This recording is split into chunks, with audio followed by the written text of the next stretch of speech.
Elias Thorne was a man who believed in numbers. Numbers didn't lie. They didn't hide in the shadows, and they certainly didn't scream in the middle of the night. As a forensic accountant for one of the top firms in Boston, Elias spent his days untangling the messy financial webs of the deceased. When he received the letter regarding his great-uncle Arthur's estate, he approached it like any other case.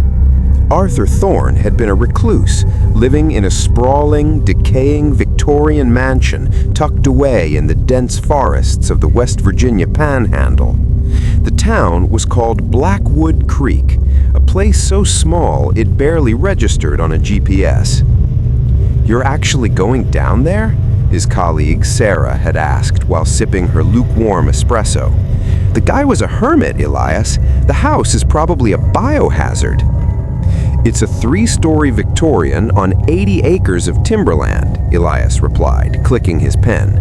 "If I can get it appraised and sold, I can retire 5 years early. It's just math, Sarah." But as Elias drove his sedan across the state line, the math started to feel off.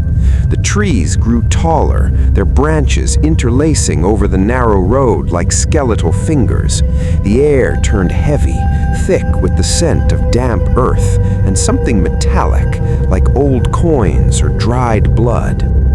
He reached the gates of Echo Ridge at dusk. The wrought iron was rusted shut, choked by ivy that looked more like muscle than plant matter. It took him 20 minutes of grunting and shoving to force the gate open.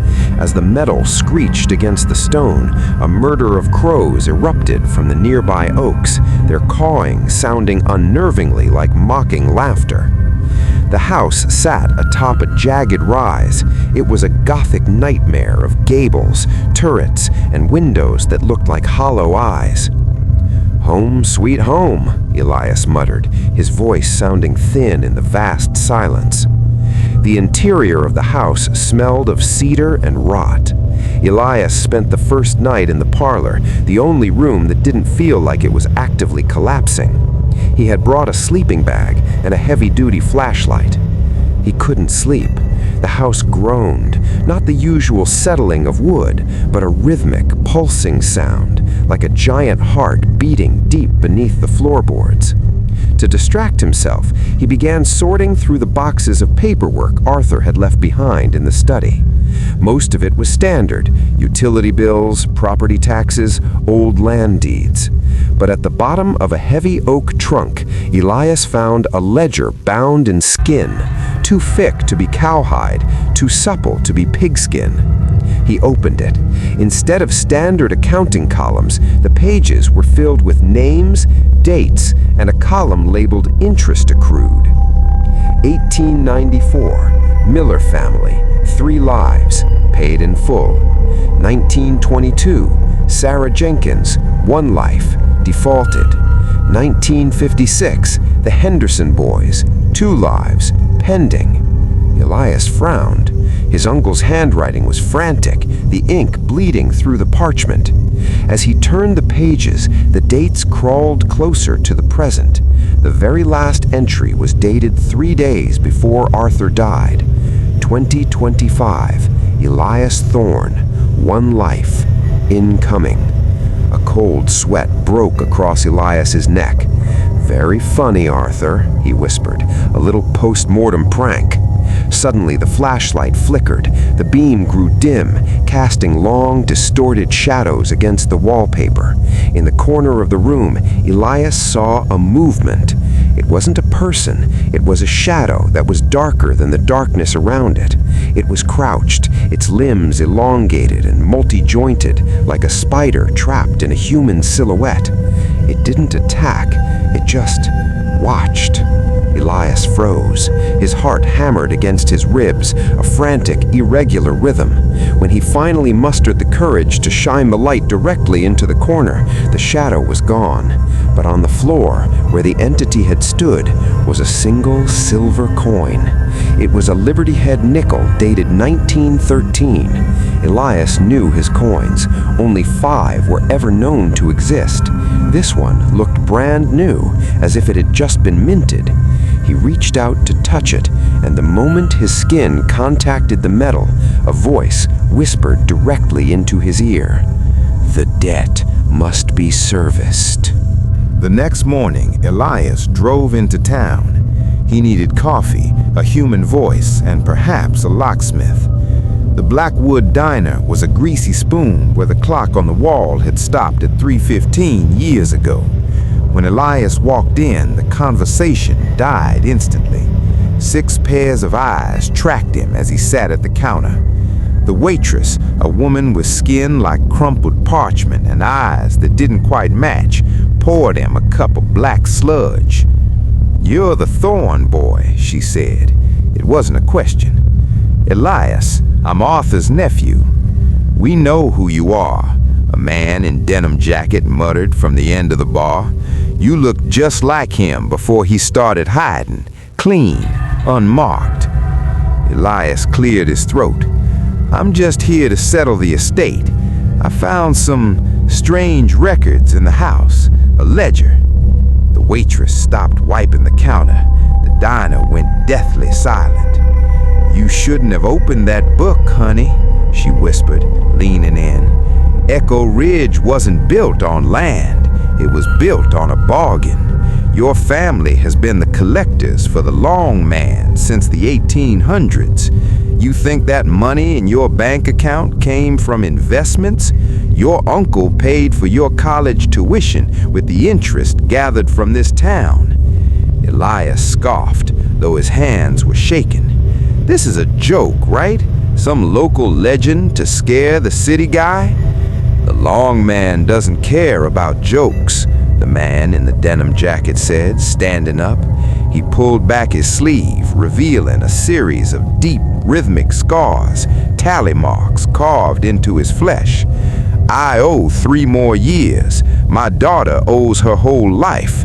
Your uncle died without a successor, which means the debt is calling in the collateral." "What collateral?" Elias asked, his stomach churning. The man looked at him with profound pity. You're the house's new heart. If you don't start collecting, the house collects you." Elias threw a $5 bill on the counter and bolted.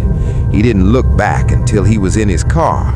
He planned to drive straight back to Boston, leave the house to rot, and forget Blackwood Creek ever existed.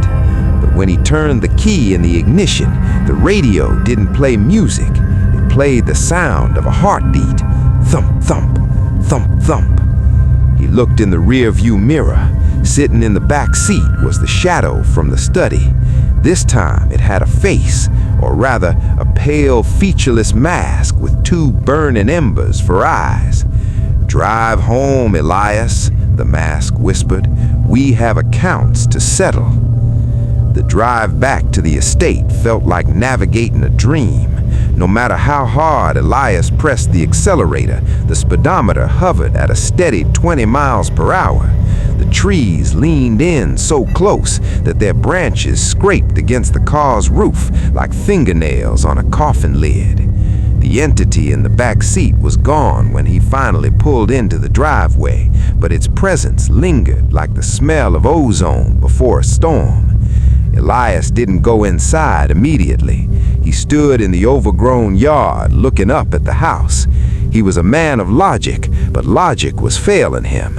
He pulled out his phone to call the police, but the screen was dead, not powered off, just blank, a glowing white rectangle that showed nothing but his own terrified reflection. He entered the house because he had no choice. The front door swung open before he could touch the handle, welcoming him back into the right. He went straight to the study. If this was a financial matter, even a supernatural one, there had to be a paper trail. He grabbed the skin-bound ledger and began to cross-reference the names with the files in the oak trunk. He found a folder labeled Blackwood Creek Civil Infrastructure. Inside were maps of the town, but they weren't topographical. They were vascular. Lines of red ink connected certain houses to Echo Ridge. "The Miller family," Elias whispered, remembering the entry from 1894. He found a stack of old yellowed letters. They were please, please, Mr. Thorne, my son is only 5. Take the acreage instead. Take the cattle. And the replies, written in his great-uncle's cold, precise hand. The long man does not deal in land. He deals in time. Your son's next 40 years have been liquidated to cover your grandfather's gambling debt. The realization hit Elias like a physical blow. His family weren't just accountants, they were soul brokers. They harvested the potential lives of the townspeople to maintain the Thorne fortune and the house's unnatural longevity. A floorboard creaked behind him. Elias spun around. The shadow wasn't there, but the air was freezing. He watched as his own breath misted in the room. On the desk, a fresh sheet of parchment appeared out of thin air. An inkwell tiptoed across the wood, and a quill began to write of its own accord. Collection notice, Thomas Miller, descendant, balance due 15 years, method accidental. "No," Elias said, his voice cracking. "I'm not doing this. I'm not a murderer." The house responded. The walls began to bleed a thick black ichor that smelled of ancient dust. The floor tilted at an impossible angle, throwing Elias against the wall. The shadows in the corners rose like tidal waves, coalescing into the figure of the long man. He was 10 feet tall, his limbs thin as reeds, his skin the color of a drowned man. He had no mouth, yet his voice vibrated inside Elias's skull. "The debt is law. Without the collector, the house feeds on the source." Images flashed in Elias's mind. The town of Blackwood Creek being swallowed by the earth. The waitress from the diner screaming as her skin turned to ash. The man in the denim jacket watching his daughter wither into an old woman in seconds. Collect, Elias, or be consumed. Elias spent the night locked in the master bedroom, pushing a heavy mahogany dresser against the door. It didn't help. He could hear the house breathing through the vents. He could hear the silver coins clinking together in the walls, thousands of them, the currency of stolen lives. By dawn, he was broken. The hunger he felt wasn't for food. It was a hollow, aching void in his chest that demanded to be filled with someone else's vitality. He took the ledger and the collection notice and drove back into town. He found the Miller house, a small, sagging farmhouse on the outskirts. A young man, perhaps 25, was out front fixing a fence. This was Thomas Miller. Elias sat in his car, the silver nickel in the study hot in his pocket. He felt a tether forming, a ghostly gray cord stretching from his heart to Thomas's. "Just say the words," a voice hissed in his mind. "Just audit the account." Elias opened his mouth, but before he could speak, Thomas looked up. He saw the Thorne sedan. His face didn't show fear. It showed a weary, ancestral resignation. He dropped his hammer, walked to the car window, and leaned in. "You're here for the 15, aren't you?" I don't want to be," Elias stammered. "My great-great-grandfather traded our luck for a rainy season in 1894. Every generation since has had to pay the tax. My dad lost his legs in the mill. My uncle went blind at 30. If you don't take it, the long man takes the whole house with my mother inside. Just get it over with." Thomas reached out and touched the silver nickel in Elias's hand. The world blurred. Elias felt a sudden violent surge of energy. It was better than any drug, a rush of pure, unadulterated life. He felt his eyesight sharpen, his back straighten, the chronic ache in his shoulder vanish. Across from him, Thomas Miller withered. His hair grayed at the temples. Deep lines carved themselves around his eyes. He slumped against the car, gasping for air that his now aged lungs struggled to process. In the span of 5 seconds, the young man had become 40. "Thank you," Thomas wheezed, stumbling back towards his porch. Elias felt sick, yet he felt incredible. He looked at his hands. They were glowing with a faint golden hue. He looked at the ledger on the passenger seat. The entry for Thomas Miller now had a neat red line through it. Paid in full. As he drove back to Echo Ridge, Elias realized the horror wasn't just in what he had done. It was in how much he wanted to do it again. Weeks passed. The transition from forensic accountant to supernatural reaper was terrifyingly easy. Elias stopped wearing his suits, opting instead for the heavy wool coats he found in his uncle's wardrobe. He stopped eating regular food. The interest he collected from the townspeople sustained him. He became a ghost in Blackwood Creek. People would see his car and duck into alleys. He wasn't just Elias Thorne anymore. He was the auditor. But the house was greedy. The debts were surfacing faster now. The ledger would manifest new pages overnight, debts from families he hadn't even heard of. One evening, he found a new entry that made his blood run cold. Sarah Jenkins, legacy, balance due, 50 years, location, Boston. Sarah, his colleague. The house wasn't satisfied with Blackwood Creek anymore. It was expanding its reach. It had used Elias's memories to find new clients. "No!" Elias shouted, throwing the ledger across the room. The house groaned. The chandelier in the foyer began to spin, casting dizzying shadows. The long man appeared at the top of the staircase, his elongated fingers gripping the banister. "All accounts must be balanced, Elias. The firm has been notified." Elias ran to the front door, but the wood had turned to iron. He ran to the windows, but the glass was as thick as stone. He was a prisoner in his own inheritance. Then his phone buzzed. It was a video call. He answered it with trembling hands. It was Sarah. She was in her apartment in Boston, but she looked terrified. "Elias? Oh God, Elias, something is happening," she sobbed. "There's a man, a very tall man. He's standing in my kitchen. He hasn't moved for an hour. The police can't see him. Only I can see him." Behind her, in the reflection of her microwave, Elias saw the long man's twin. "Sarah, listen to me," Elias yelled. "You have to leave. Get out of the building." "She can't!" she shrieked. "The doors won't open. Elias, he's holding a coin. He says it's from you."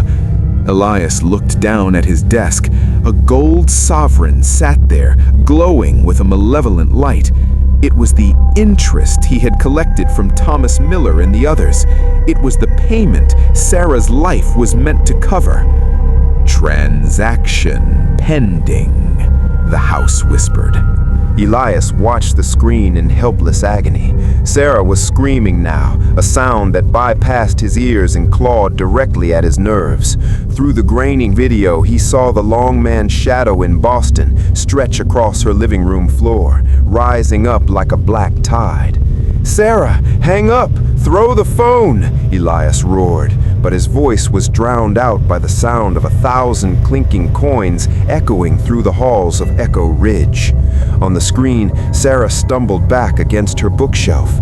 The entity didn't move fast. It didn't need to. It was a manifestation of an overdue bill, and it moved with the slow, inevitable pace of a closing deadline.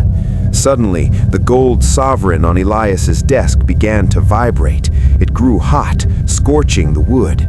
Elias realized the connection. He was the conduit. The house was using his physical proximity to the payment and his emotional proximity to the debtor to bridge the hundreds of miles between West Virginia and Boston. "I'll pay it!" Elias screamed at the ceiling. "Take it from me! Take my years!" The house went silent. The screaming on the phone stopped. Sarah looked into the camera, her eyes wide and glassy. "Elias?" she whispered. "The man, he's touching the wall. He's writing something." Behind her, the shadow's long finger traced words into the drywall of her expensive Boston condo. It wasn't writing in ink, it was writing in decay.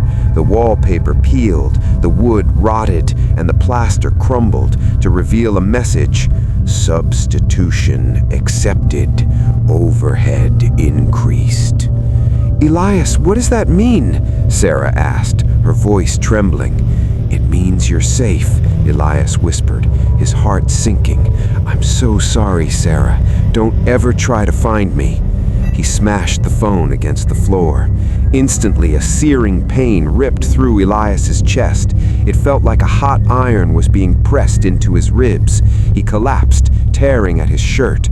There, right over his heart, a new tally mark was searing itself into his flesh, a deep, bloody groove that smoked and hissed. The price for Sarah's life was 10 years of his own, but it wasn't just time, it was essence.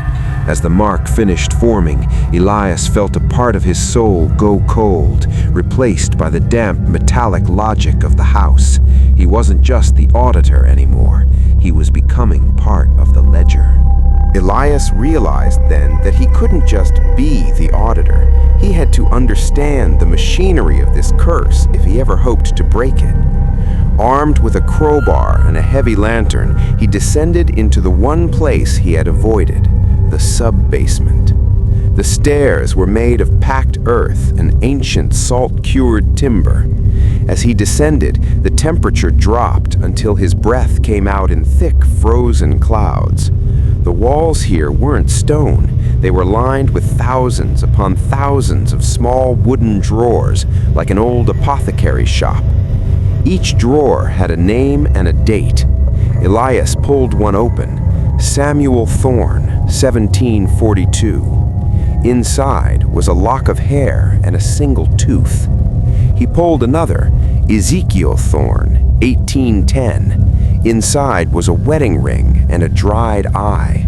This was the Thorne family's collateral vault.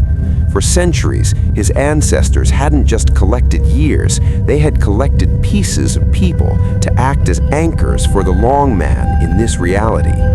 Each item was a physical link to a soul that hadn't been fully liquidated. At the far end of the vault stood a massive circular door made of solid silver. It had no handle, only a slot at eye level, the size of a single coin. "The mainframe," Elias muttered. He reached into his pocket and pulled out the 1913 Liberty Head nickel. As he approached the door, the silver surface began to ripple like water. Faces appeared in the metal, thousands of them, the people of Blackwood Creek, their mouths open in silent, eternal wails.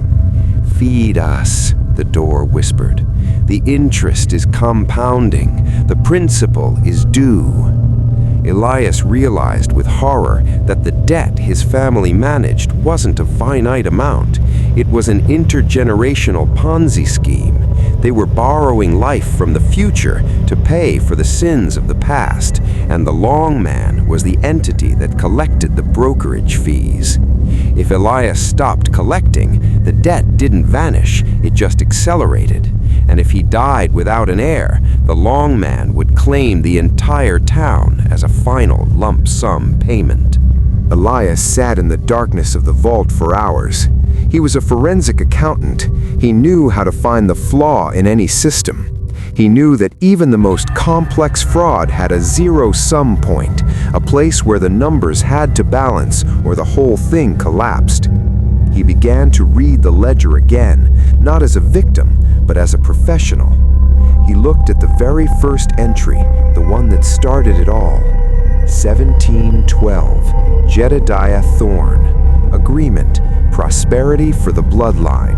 Price, the firstborn's breath. Jedediah hadn't traded a few years. He traded the concept of his family's autonomy. Every Thorne born since was technically property of the house. "If the Thorne line is the collateral," Elias whispered, his eyes widening, "then the only way to close the account is to bankrupt the line." He looked at the silver door. He looked at the tally mark on his chest. He realized what he had to do. It was a gamble, a move that no sane accountant would ever make. He was going to intentionally default on the most powerful entity he had ever encountered. He stood up and walked to the silver door. "I'm calling it in," Elias shouted. "I'm performing a full audit of the Thorne estate." The basement shook. Dust fell from the ceiling. The long man materialized from the shadows of the vault, his reed-thin body vibrating with a low, predatory hum. "You cannot audit the owner, little debtor." "I'm not auditing you," Elias said, his voice steady for the first time in weeks. "I'm auditing the contract. You said the Thorne line is the collateral, but you've been double-dipping. You've been taking interest from the townspeople and the Thorns." He held up the ledger. "By the laws of your own contract, if the auditor finds a discrepancy in the collection, the auditor has the right to reclaim the overpayment." The long man froze. For the first time, the burning embers in its eyes flickered with something like doubt. "There is no overpayment." "Yes, there is," Elias countered, stepping forward. "My great-uncle Arthur, he took his life 3 days early. I saw the records. He died on the 14th, but his default wasn't scheduled until the 17th. You stole 72 hours of life that belonged to the Thorne estate." He thrust the 1913 nickel into the slot of the silver door. "I'm not paying the interest today. I'm using those 72 hours to buy back the deed to Blackwood Creek." The reaction was cataclysmic. The silver door didn't open, it shattered. Thousands of silver coins erupted from the vault like shrapnel, flying through the air with the force of bullets. The long man let out a sound that wasn't a voice. It was the sound of a mountain cracking in half. Elias was thrown backward, his skin shredded by the flying metal, but he didn't stop. He crawled toward the center of the vault, where a single ancient piece of parchment was floating in a pillar of black light. The original deed. He reached into the light. His hand felt like it was being dipped into molten lead. His fingernails peeled back, his skin blistered, but he gripped the parchment and pulled. "Stop!" the long man roared, its form beginning to unravel into a swarm of black moths. "If you tear that, the house falls. You will die within it." "The math works out," Elias gasped, blood leaking from his mouth. "One Thorne life for 10,000 others. That's a profit margin I can live with." With a final, desperate scream of effort, Elias tore the deed in half. The effect was instantaneous. Above him, Echo Ridge began to implode. The Victorian gables collapsed inward. The walls of the study, the parlor, the master bedroom, all of it turned to dust and shadow. The tethers he had seen earlier, the gray cords connecting the house to the people of the town, snapped one by one. In the Miller farmhouse, Thomas Miller suddenly felt his lungs expand, his gray hair turning back to chestnut as 15 years of stolen life rushed back into his body. Across the town, the sick grew well, the old grew strong, and the marks on their skin vanished. In the vault, Elias felt the life leaving him, but it wasn't being stolen, it was being returned. The long man shriveled, becoming a small, pathetic thing, a withered husk of a man no bigger than a child. It crawled toward Elias, reaching out with a trembling hand. "The debt," it croaked, its voice finally audible. "Paid in full," Elias whispered. The ceiling gave way. 3 days later, the authorities from the county arrived at Echo Ridge. They found nothing but a massive, perfectly circular sinkhole where the mansion had once stood. There was no wood, no stone, no furniture, just a hole filled with fine white ash. In the center of the ash, they found one thing. It was a man's wool coat, perfectly preserved. Inside the pocket was a ledger. When the sheriff opened it, he found that every page was blank. Not a single name, not a single date remained, except for the very last page. Written in a modern, precise hand the hand of an accountant, were 3 words: account closed, Elias. In Boston, Sarah Jenkins woke up from a deep, peaceful sleep. The rot on her wall was gone. The tall man in her kitchen was a memory she could no longer quite grasp. She felt younger, lighter, as if a weight she hadn't known she was carrying had been lifted. She looked at her bedside table. There, sitting in a shaft of morning sunlight, was a single silver coin, a 1913 Liberty Head nickel. She picked it up and smiled, though she didn't know why. She felt rich. But deep in the forests of West Virginia, where the sinkhole sat silent and still, the earth occasionally shivers, because while the debt was paid and the thorn line was ended, the world is a very large place, and somewhere in another decaying house, in another forgotten town, another ledger is being opened, another auditor is being chosen, because the long man is a patient businessman, and he always, eventually, finds a way to reopen the books. And with that, our story ends here.